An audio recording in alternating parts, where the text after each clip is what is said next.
여호수아의 마지막 권면에 대한 말씀인데요. 앞서 이스라엘은 하나님께서 약속하신 가나안 땅을 정복하고 그 땅을 지파별로 다 분배받았지 않았습니까? 그걸 다 하고 나니까요, 이제 여호수아의 나이가 많아 늙게 된 거예요. 실제로 1절 말씀에 봐보면 여호수아 23장 1절에 보면 여호와께서 주위의 모든 원수들로부터 이스라엘을 시게 하신 지 오랜 후에 여호수아가 나이 많아 늙은지라. 여호수아가 나이 많아 늙게 되었다는 것, 이게 의미가 있죠. 왜냐하면 사람은 어떻게 늙느냐가 굉장히 중요하지 않습니까? 어떤 사람은 늙으면서도 남에게 고통을 주면서 늙는 사람이 있어요. 가족에게 해를 끼치고 남에게 손해를 끼치면서 늙는 사람이 있고요. 어떤 사람은 나이를 늙어도 말 한마디에 깊이가 있고 인생에 울림을 주는 그런 사람도 있는 거예요. 그런데 여호수아는 하나님께서 주신 사명을 다 완수하고 그렇게 나이 많아 늙었으니 이 늙음이 의미가 있는 거죠. 우리도 마찬가지예요. 여러분, 우리도 사실 다 늙어가고 있는데요. 어떻게 늙는 게 좋을까요? 여호수아처럼 주어진 사명을 잘 감당하면서 인생에 울림을 주면서 그렇게 늙어가면 좋겠다 싶은 거예요. 이렇게 여호수아가 나이가 많아 이렇게 늙으면 이제 편안히 여생을 보내면 되지 않습니까? 그런데 갑자기 여호수아가 사람들을 부르는 거예요. 2절 말씀해 보면은 여호수아가 온 이스라엘 곧 그들의 장로들과 수령들과 제사장들과 관리들을 불러다가 그들에게 이르되 나이는 나이가 많아 늙었도다. 즉 이스라엘 전체를 다 부른 건 아니고 지도자급들의 사람들, 즉 장로들, 수령들, 재판장들, 관리들을 부른 거예요. 왜 불렀습니까? 다른 게 아니라 여호수아가 이제 나이가 많아 마지막으로 권면하기 위해, 마치 유언과도 같은 설교를 하기 위해서 불렀던 거예요. 사람은 마지막 유언할 때 굉장히 진지하지 않습니까? 유언이라는 건 그냥 남기지 않거든요. 그 사람이 가장 중요하다고 생각하는 거, 그런 거를 유언으로 남긴다는 거죠. 여호수아가 나이가 많아 이제 마지막으로 이스라엘에게 하고 싶었던 말이 무엇일까요? 오늘 말씀해 보면 총 3가지의 권면이 나오는데, 첫 번째는 말씀 중심으로 살아야 함을 권면하는 거예요. 이게 무슨 말이냐면, 여러분 여호수아 23장 6절에 보면 이렇게 말하고 있어요. 그러므로 너희는 크게 힘써 모세의 율법책에 기록된 것을 다 지켜 행하라. 그것을 떠나 우로나 좌로나 치우치지 말라. 즉 모세의 율법책에 기록된 말씀, 그 하나님의 말씀을 다 지켜 행해야 된다. 그것이 여호수아의 권면이었던 겁니다. 이건 무엇을 말하는 거예요? 여호수아가 다른 무엇보다도 하나님의 말씀이 너무 중요하다는 것을 말을 하고 있다는 거죠. 실제로 여호수아가 했던 이 말씀은요, 본래 하나님께서 주셨던 말씀이에요. 실제로 여호수아 1장 7절 말씀에 보면 이렇게 말하고 있거든요. 오직 강하고 극히 담대하여 나의 종 모세가 내게 명령한 그 율법을 다 지켜 행하고 우로나 좌로나 치우치지 말라. 그리하면 어디를 가든지 형통하리니. 즉 모세가 죽고 난 뒤에 여호수아를 지도자로 세우면서 하나님께서 주셨던 그 말씀을 다시 한번 여호수아가 말하고 있다는 거예요.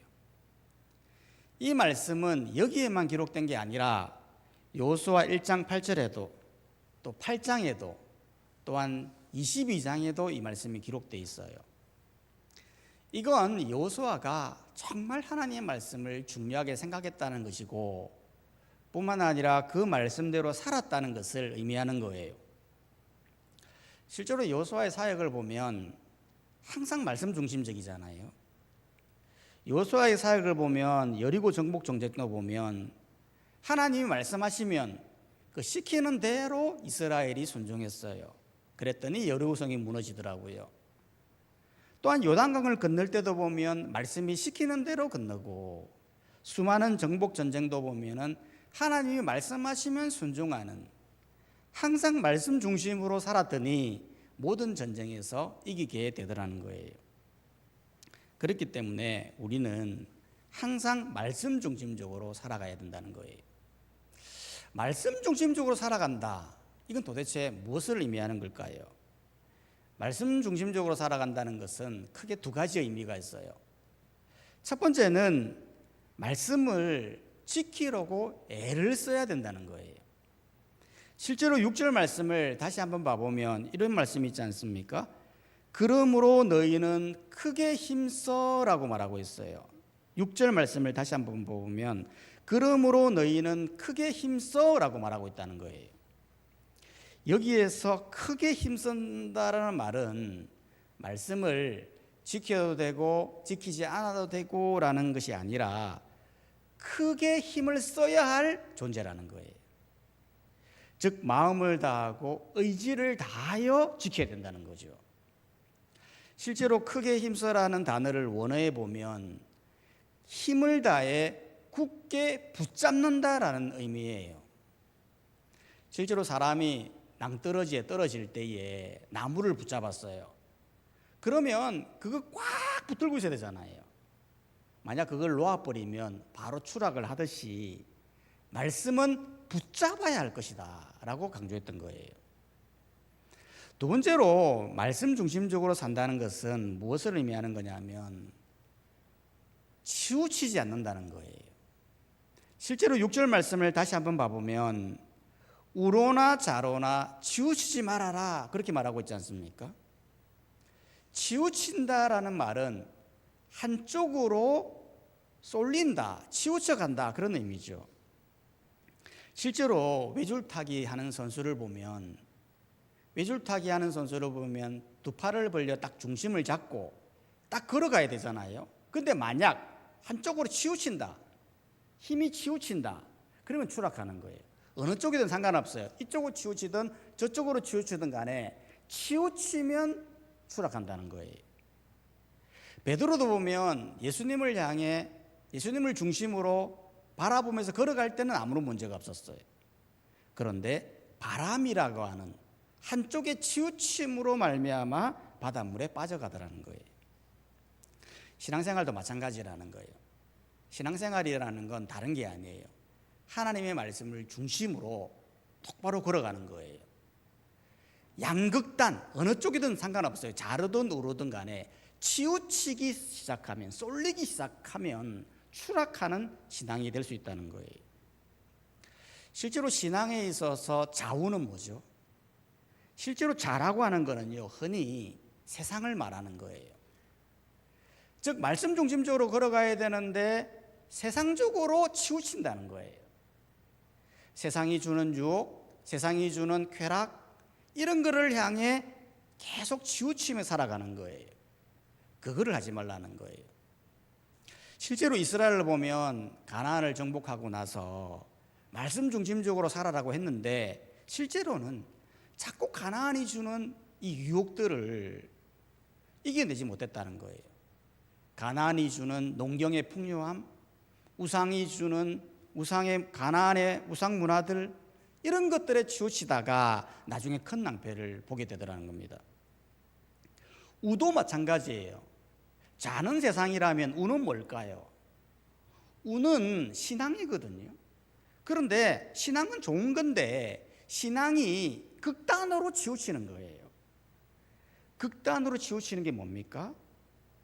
즉 형식적이고 종교적이고 율법적이고 자기 의만 내세우는 극단으로 가는 거예요. 실제로 이스라엘은 신약에 들어와서 극단으로 거쳤던 사람들이 있지 않습니까? 그 대표적인 인물이 바리새인들인데, 바리새인들은 보기에는 굉장히 신앙적으로 보였어요. 하지만 하나님 보실 때에는 굉장히 형식적이고 율법적이고 자기 의를 드러내는 극단으로 치우친 거예요. 그러니까 하나님께서 그들의 극단을 지적하신 거예요. 그렇기 때문에 우리는 항상 말씀 중심으로, 자도 치우치지 말고 우도 치우치지 말고 늘 말씀적으로 중심적으로 살아가야 된다는 거예요. 우리가 살아가는 환경을 보면요, 말씀 중심으로 살지 못하도록 우리를 많이 유혹하지 않습니까? 실제로 우리도 보면 말씀보다도 세상을, 말씀의 유튜브 영상을, 말씀보다도 정치를, 말씀보다도 취미를, 말씀보다도 자기 의의를 더 드러내고자 하는, 더 유혹하게 하는 그런 세상을 우리가 살고 있는데요. 이럴 때에 여호수아가 말했던 말씀 중심으로 살 때 자로나 우로나 치우치지 말고 하나님 말씀 중심으로 살아가는 성도님들이 되시기를 주님의 이름으로 축복합니다. 두 번째로 여호수아가 마지막으로 권면하는 내용이 뭐였냐면, 첫 번째는 말씀 중심이고 두 번째로는 하나님 중심이라는 거예요. 실제로 여호수아 23장을 보면요, 계속해서 강조하는 단어들이 있어요. 그게 뭐냐면 너희의 하나님 여호와께서라는 단어예요. 실제로 3절에 보면요, 너희의 하나님 여호와께서라고 하고 있지 않습니까?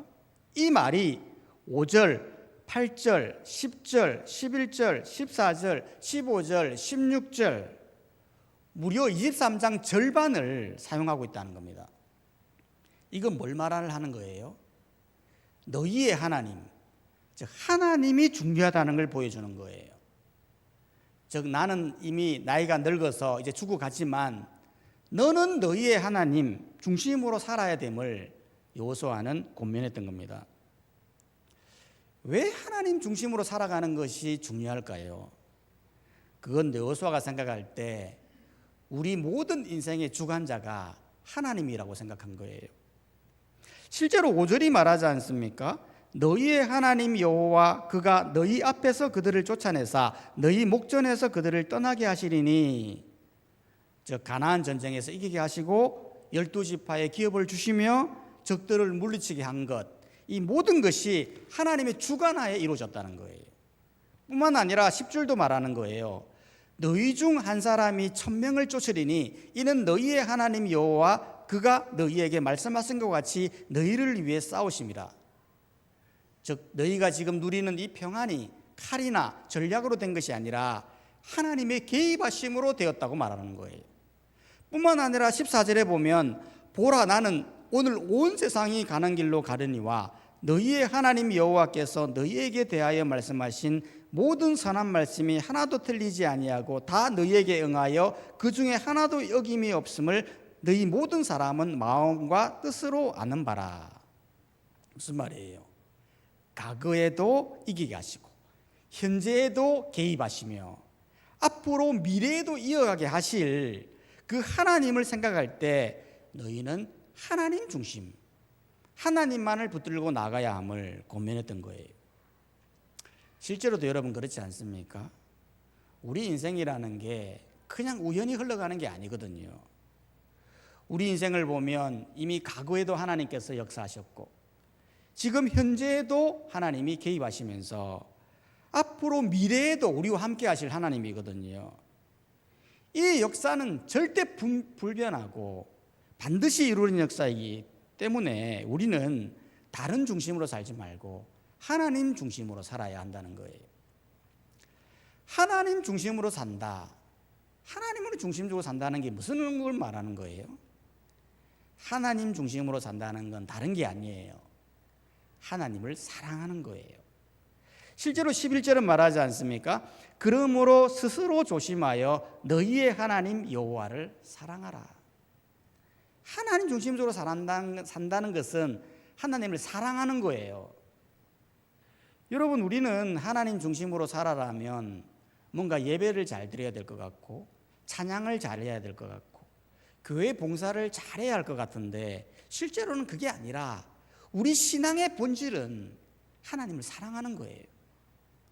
실제로 우리 예수님이 말씀하셨지 않습니까? 마태복음 22장 37절에 보면 예수께서 이르시되 내 마음을 다하고 목숨을 다하고 뜻을 다하여 주 너의 하나님을 사랑하라. 신앙의 핵심은 하나님을 사랑하는 겁니다. 왜 하나님을 사랑하는 것이 중요할까요? 그건 하나님을 사랑하는 중요한 이유는 사랑이 빠져버리면 하나의 형식이 되고 하나의 종교가 될 수 있기 때문에 그런 거예요. 여러분 실제로 만약 하나님을 사랑하지 않는데 예배를 드려보세요. 그것만큼 지루한 예배는 없어요. 여러분 하나님을 사랑하지 않는데 봉사를 한다고 생각해 보세요. 그것만큼 힘든 봉사가 없어요. 왜 우리가 지치고 왜 우리가 불평하고 왜 우리의 신앙이 부담이 될까요? 하나님을 사랑하지 않기 때문에, 식었기 때문에 그런 거예요. 실제로 우리가 사랑을 하면요, 내 시간, 내 물질 들어가도 아깝지가 않지 않습니까? 사랑하는 사람과 있으면 뭘 해도 행복해요. 그게 아까운 게 아니에요. 하나님을 사랑하면 예배도 기쁨이고 봉사도 기쁨이고 사명도 기쁨이 될 수 있다는 거예요. 그렇기 때문에 하나님 중심적으로 사는다는 것은 하나님을 사랑하는 거예요. 하나님이 이 마음을 기뻐하시는 거예요. 하나님 중심적으로 살 때 의무감으로 어쩔 수 없이 마지못해 하라는 게 아니라 정말 나를 사랑하여서 하나님 중심적으로 살아가는 거예요. 정말 사랑하여서 예배하고 정말 사랑하여서 봉사하고 그런 중심으로 살아가는 것, 바로 이것이 하나님 중심으로 산다는 거예요. 여러분들도 하나님 중심으로 하나님을 사랑해서 살아가는 성도님들 되시기를 주의 이름으로 축원합니다. 세 번째로 여호수아가 권면하는 것이 뭐였냐면 공동체 중심이에요. 여러분 여호수아가 나이가 많아 마지막 권면을 하지 않았습니까? 실제로 여호수아는 2절에 보면 장로들, 수령자들, 재판장들, 관리들을 불렀거든요. 당시에는 이스라엘 전체를 다 부를 수 없다 보니까 지도자급들을 불른 거예요. 그래서 이 지도자급들에게 이런 권면들을 한 거예요. 하나님 중심적으로 살아라, 말씀 중심적으로 살아라. 이걸 왜 말하느냐라는 거예요. 결국 이스라엘 공동체를 위해서 그런 거예요. 즉 너희가 들었던 이 말씀을 각 지파로 돌아가 이 말씀을 그대로 전해라, 이렇게 이야기했던 거예요. 왜 백성에게 전해야 됩니까? 이 말씀을 들어야 공동체가 바로 서갈 수 있기 때문에 그런 거예요. 실제로 여호수아는 말씀 중심, 하나님 중심이라고 하는 이 주제에 대해 설교를 하면서 아주 중요한 말씀을 하시거든요. 12절 말씀에 봐보면 여호수아 23장 12절 13절 말씀을 봐보면 너희가 만일 돌아서서 너희 중에 남아있는 이 백성들을 가까이하여 더불어 혼인하며 서로 왕래하면 13절에 확실히 알라 라면서 그들이 너희에게 올무가 되며 덫이 되며 너희의 옆구리에 채찍이 되며 너희의 눈에 가시가 되어서 마침내 너희의 하나님 여호와께서 너희에게 주신 이 아름다운 땅에서 멸하리라. 무슨 말이에요? 하나님 중심, 말씀 중심으로 살지 않으면 이런 재앙을 만나게 되어 공동체가, 이스라엘이 이 아름다운 땅에서 멸하게 되는 재앙을 만나게 될 것이기 때문에 이스라엘은, 여호수아는 이 말씀을 강조했던 것입니다. 이건 무엇을 의미하는 거예요? 신앙이라는 게 나 혼자만의 문제가 아니라는 걸 보여주는 거예요. 나 혼자 열심히 말씀 중심적으로 살았어요. 하나님 중심적으로 살았어요. 하지만 돌아서면서 너희 중에 돌아서는 사람이 있다면, 다른 것을 중심으로 사는 사람이 있다면 언제든지 공동체가 망할 수 있다는 것을 보여주는 거예요. 그렇기 때문에 하나님의 공동체, 교회를 위해서 후대들에게 교육해야 함을, 자손들에게 교육해야 함을 강조하고 있다는 거예요. 즉 자녀들이 하나님 말씀,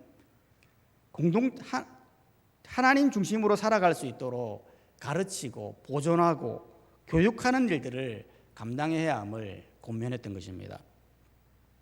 실제로 한국 교회를 보면 요즘 위기다라는 말을 많이 하지 않습니까?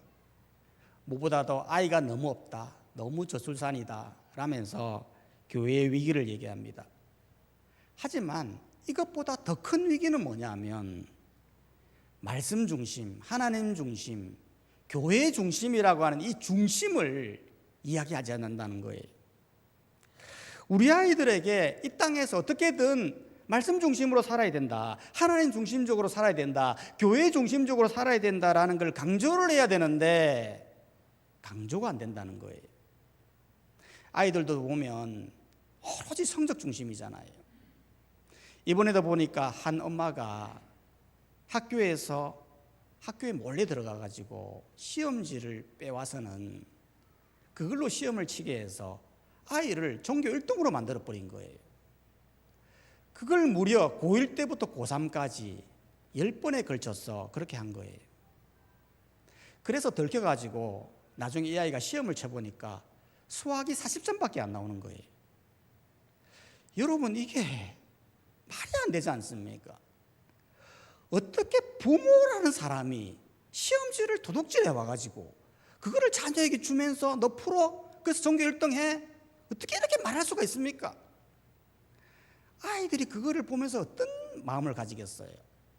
아, 성적이라고 하는 거는 수단과 방법을 가리지 않고 쟁취해야 되는구나. 도둑질해서라도 올라서야 되는구나 라는 생각을 가지지 않겠습니까? 그런데 이런 생각이 과연 이 엄마만 그럴까요? 아니라는 거예요. 한국에 있는 모든 부모의 마음이 우리 자녀가 성적이 오르갈 수가 있다고 한다면 나도 뭐든지 할 수 있다라고 하는 이 마음이 가득하다는 거예요. 이건 무엇을 말하는 거예요? 성적 중심, 성공 중심의 사회를 우리가 살고 있다는 걸 보여주는 거예요. 실제로 서울에 가면 7세 의대반이 있어요. 7세부터 영어 배우고 수학 배우고 과학 배우고 그거를 미리 다 준비하는 거예요. 여러분, 이게 말이 안 되잖아요. 여러분, 7세 때는요 무조건 놀아야 돼요. 어설프게 배우면 아이 바보 만드는 거예요. 요즘 아이들이 어설프게 영어 배운다고 막 하다가요, 지금 아이들이 문해력이 없어요. 한국말을 잘 못해요. 보통 한국말을 하면 주어 동사로 이야기해야 되잖아요. 그거 만지지 마 이래야 되는데 만지지 마 그거. 우리 놀러 갈래 이래야 되는데 놀러 갈래 우리 이러는 거예요. 말이 안 되는 거예요 지금. 물론 세상 사람들이야 그렇게 할 수밖에 없다고 생각할 수 있어요. 하나님 모르니까 어떻게든 성공해야 되잖아요. 성적 중심으로 성공 중심적으로 살아가야 돼요. 세상 사람들은 원래 그런 거예요. 그러면 최소한 그리스도인이라면 탈라야 되잖아요. 그리스도인들은 어떤 사람들입니까? 그리스도인들은요 성적 중심, 성공 중심의 사람이 아니에요. 오로지 말씀 중심, 하나님 중심, 교회 중심의 사람들이라는 거예요. 그렇기 때문에 그거를 우리 자녀들에게 가르쳐야 돼요. 가르치는 건 다른 게 아니에요. 내가 그렇게 살아가는 거예요. 내 삶의 모양을 보여주는 거예요. 내 삶의 부분을 가르치는 거예요. 그거를 강조하지 않으면 어떻게 된다고 말하고 있어요? 그것이 올무가 되고 덫이 되고 채찍이 되고 눈에 가시가 되어 아름다운 땅에서 멸망하게 될 것이다. 한국교회의 위기가 바로 이런 거예요. 자꾸 세상이 강조하는 것을 크리스찬 가정에서도 강조하다 보니까 그것이 올무가 되고 덫이 되고 채찍이 되어 돌아온다는 거예요. 결국 멸망의 길을 걸을 수밖에 없다는 걸 말하는 거예요.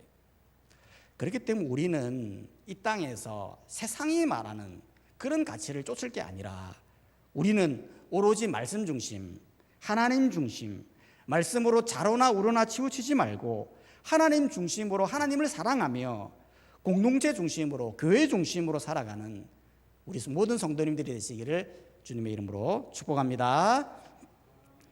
이 시간 다 함께 찬송가 449절